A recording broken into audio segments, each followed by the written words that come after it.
হরে কৃষ্ণ। নমস্কার দর্শক বন্ধুরা, আগামীকাল 10 জানুয়ারি শুক্রবার পুত্রদা একাদশীর দিন। বন্ধুরা, যেসব মায়েদের দীর্ঘ বছর ধরে সন্তান হচ্ছে না বা যেসব মায়েরা পুত্র সন্তান লাভ করতে চান, তাদের অবশ্যই এই পুত্রদা একাদশী পালন করলে এক সুসন্তান কৃষ্ণভক্ত সংস্কৃতি মনস্কা পুত্র সন্তান লাভ করতে পারবে ভগবান শ্রীহরির কৃপায়। এবং যারা এই পুত্রদা একাদশী পালন করবেন তাদের পুত্রের মঙ্গল হবে, সমস্ত বাধা কেটে যাবে। বন্ধুরা, আমরা সবাই এক কৃষ্ণভক্ত সন্তান চাই, আর কৃষ্ণভক্ত সন্তান পেতে গেলে অবশ্যই এই পুত্রদা একাদশীর ব্রত পালন করা উচিত।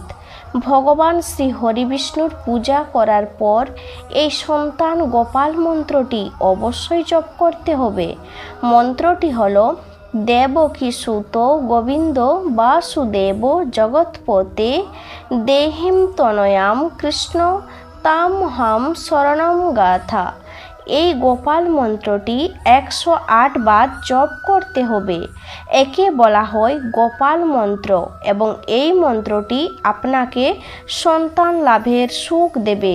এরপর বন্ধুরা, এই পুত্রদা একাদশীর দিন পুত্রদা একাদশীর ব্রত কথা অবশ্যই শ্রবণ করবে। আর বন্ধুরা, যেহেতু আপনারা সন্তান প্রাপ্তির জন্য এই ব্রত পালন করছেন বা সন্তানের মঙ্গলের জন্য, তাই ভগবান শ্রীকৃষ্ণের গর্ভগীতাও শ্রবণ করা অত্যন্ত প্রয়োজন। শুরু করছি ভগবান শ্রীকৃষ্ণের গর্ভগীতা। গর্ভগীতা ভগবদ্গীতার মুখ্য জ্ঞান স্বরূপ। মন্দিরের গর্ভগৃহে যেমন ঈশ্বর থাকেন, ঠিক তেমনি ভগবদ্গীতার মুখ্য জ্ঞানে গর্ভগীতায় নিহিত রয়েছে। নিজের পরম কল্যাণের জন্য প্রত্যেক মানুষের গর্ভগীতা শ্রবণ করা আবশ্যক। গর্ভাবস্থায় মা সন্তানের ভাগ্য নির্ধারণ করেন। এই জন্য সকল গর্ভবতী মহিলাদের এটি অবশ্যই শ্রবণ করা প্রয়োজন। এটি মনে করা হয় যে গর্ভবতী মহিলা নিত্য শ্রবণ করেন, সঠিক চিন্তন এবং মননের দ্বারা এটি আত্মস্থ করেন, তাদের সন্তান শ্রেষ্ঠ বুদ্ধি সম্পন্ন, শ্রেষ্ঠ আচরণ সম্পন্ন এবং সংস্কার মনস্ক হয়ে থাকে।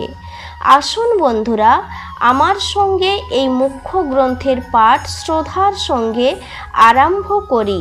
একবার অর্জুন ভগবান শ্রীকৃষ্ণকে জিজ্ঞেস করলেন, হে প্রভু, কেন জীবকে মাতৃগর্ভে এসে নানা রকম দুঃখ কষ্ট ভোগ করতে হয়? তার কারণ কি? কি কারণে এবং কোন ত্রুটির কারণে এমন জীব হয়? জন্মের পূর্বে তো জীবের এত কষ্ট হয়, জন্মের সময়ও কষ্ট থেকে মুক্তি পায় না, তারপরে তাকে মৃত্যু পর্যন্ত সারা জীবন রোগ এবং যন্ত্রণার সম্মুখীন হতে হবে। একথা শুনে ভগবান মধুসূদন মৃত্যু হেসে বললেন, হে শ্রেষ্ঠ তীরন্দাজ অর্জুন, মৃত্যু জগতে জন্ম নেওয়ার পর এই জগতের মায়ায় উদ্বুদ্ধ হয়ে প্রতিটি আত্মা জড় সম্পদের বন্ধনে আবদ্ধ হয়।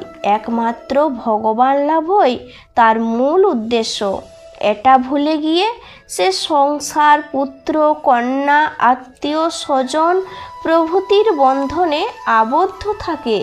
মৃত্যু পর্যন্ত প্রসবের মধ্যে আটকে থাকার পর যখন আত্মার শেষ মুহূর্ত আসে, তখন সে কেবল তার অপূর্ণ ইচ্ছার কথা ভেবেই মৃত্যুবরণ করে। এটি ঘটে কারণ মানব জাতি কখনোই সন্তুষ্ট হয় না, তার সর্বদা অন্য কিছুর আকাঙ্ক্ষা থাকে। সেজন্য মানুষ বারবার জন্ম নেয় এবং মরতে থাকে, এবং এই চক্র চলতেই থাকে। অর্জুন জিজ্ঞাসা করেন, হে কেশব, এই মায়া দূর করা খুবই কঠিন কাজ। বড় বড় ঋষি মুনিরাও যদি তা অতিক্রম করতে না পারে, তবে সাধারণ মানুষের সম্পর্কে আমরা কি বলতে পারি?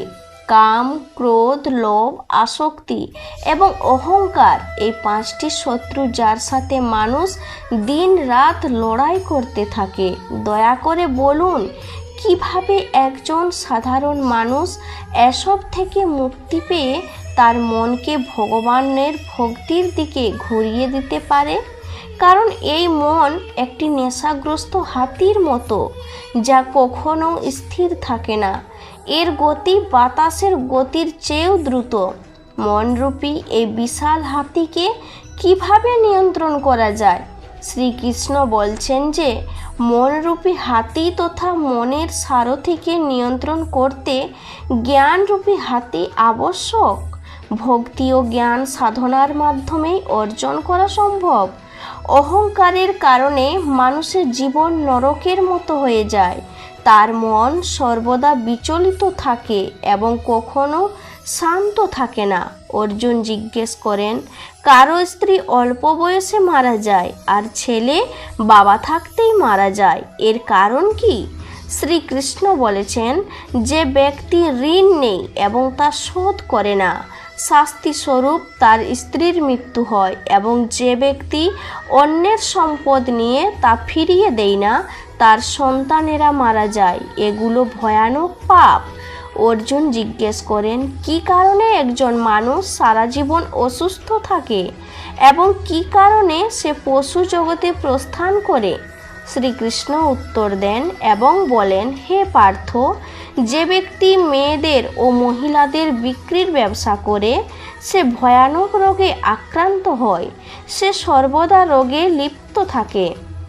এবং যে ব্যক্তি অখাদ্য দ্রব্য সেবন করে, যে ব্যক্তি মাদক পান করে, যে ব্যক্তি অন্যকে অত্যাচার করে, সে গাধা হয়ে জন্মায়।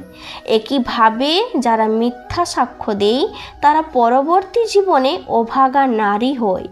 যারা ভগবানকে অন্ন নিবেদন না করে প্রথমে নিজের জন্য ভক্ষণ করে, তারা শূকর ইত্যাদি জগতে জন্মগ্রহণ করে। অর্জুন জিজ্ঞাসা করেন, কী কারণে কেউ এই জীবনে ধনী হয় এবং অনেক সম্পদের মালিক হয়? শ্রীকৃষ্ণ বলছেন, যারা যথাযথ রীতি ও ঐতিহ্য অনুসারে স্বর্ণ ও কন্যা দান করে তারা সম্পদ ও শস্য পায়। যারা কখনো অন্ন দান করেছে তারা সৌন্দর্য নিয়ে জন্মান, এবং যারা জ্ঞান দান করেছে তারা বিদ্বান। একইভাবে যারা সাধুদের সেবা করে তারা ধনী হয় এবং পুত্র প্রাপ্তি করেন। অর্জুন প্রশ্ন করেন, মানুষ কেন সম্পদ ও পার্থিব মোহমায়ায় আটকে থাকে? শ্রীকৃষ্ণ বলেন, যখন কোনো জীব আমার কৃপা থেকে বঞ্চিত হয়, সে জাগতিক বন্ধনে আচ্ছন্ন হয়। জগতের সকল বন্ধন ধ্বংসশীল জেনেও যে জ্ঞানী লোকেরা এই বন্ধনে আটকে পড়ে না এবং তাদের থেকে দূরে থাকে, তারা জানে যে লাভ ক্ষতি, জীবন মৃত্যু, সাফল্য ব্যর্থতা এবং সম্মান অসম্মান সবই ভগবানের অধীনে আছে। পৃথিবীতে ঘটে যাওয়া প্রতিটি ঘটনায় ভগবানের ইচ্ছাই ঘটে। এই কারণেই জ্ঞানীরা সমান অনুভূতি নিয়ে বেঁচে থাকে। সুখ বা দুঃখ পরিস্থিতি যাই হোক না কেন, যে ব্যক্তি এই জাগতিক বন্ধন থেকে দূরে থাকে এবং যে ধর্মস্থানে যায়, যে প্রেম ও ভক্তি সহকারে আমার দর্শন করে, সে বিনষ্ট হয় না। শ্রীকৃষ্ণ অর্জুনকে আরও ব্যাখ্যা করেন যে এমন একজন শুদ্ধ ও আত্মনিয়ন্ত্রিত ব্যক্তি, যিনি সর্বদা ভগবানের প্রতি ভক্তি, দানশীলতায়, পরোপকারে নিয়োজিত থাকেন, তাকে গুরু করা উচিত। একজন গুরুর মাধ্যমেই ঈশ্বর প্রাপ্তি করা সম্ভব, অন্যথায় নয়। যে ব্যক্তি গুরুকে অসম্মান করে সে কখনোই ঈশ্বরকে প্রাপ্তি করতে পারে না। আজীবন মৃত্যু জগতে বিচরণ করে এমন ব্যক্তির মুখের দিকে তাকানো উচিত নয়। সমগ্র বিশ্বের গুরু হলেন জগন্নাথ। বিদ্যার গুরু হলেন গুরু কাশী এবং ব্রাহ্মণদের গুরু হলেন সন্ন্যাসী। সন্ন্যাসী তাকে বলা হয় যিনি সর্বস্ব ত্যাগ করে আমার মধ্যে লীন হয়ে আমার কাছে সর্বস্ব সমর্পণ করেছেন। এমনকি যে ব্যক্তি তার গুরু থেকে বিচ্ছিন্ন, তার পূজা অশুদ্ধ হয়, তার সমস্ত কর্ম নিষ্ফল হয়। যারা গুরুর সেবা করেন তারা শত শত অশ্বমেধ যজ্ঞের ফল পান। হে অর্জুন, যদি কেউ গর্ভগীতায় লিপিবদ্ধ আমাদের মধ্যেকার এই কথোপকথন শ্রবণ করে, বর্ণনা করে এবং পাঠ করে সে গর্ভের যন্ত্রণা থেকে মুক্তি পায় এবং নরকের 84 লক্ষ জন্মের চক্র থেকে মুক্তি হয়ে জন্ম মৃত্যুর চক্র থেকে মুক্তি লাভ করে, তাই প্রত্যেকেরই এটা পড়া ও শোনা উচিত। এতে করে ভক্ত চিরকাল ভগবান শ্রীকৃষ্ণের আশীর্বাদ প্রাপ্ত হন এবং তার সমস্ত মনোবাঞ্ছা পূরণের সাথে সাথে এই জন্ম ও পূর্বজন্মের করা পাপ থেকে মুক্তি লাভ করেন। অর্থ শ্রী গর্ভগীতা সম্পূর্ণ। তবে বন্ধুরা, সবাই এই পুত্রদা একাদশীর ব্রত পালন করুন। মায়েরা অবশ্যই এই গর্ভগীতা শ্রবণ করুন। এখানেই ভিডিওটি শেষ করছি। সবাই ভালো থাকুন, সুস্থ থাকুন। ঈশ্বর আপনার সর্বদা মঙ্গল করুক।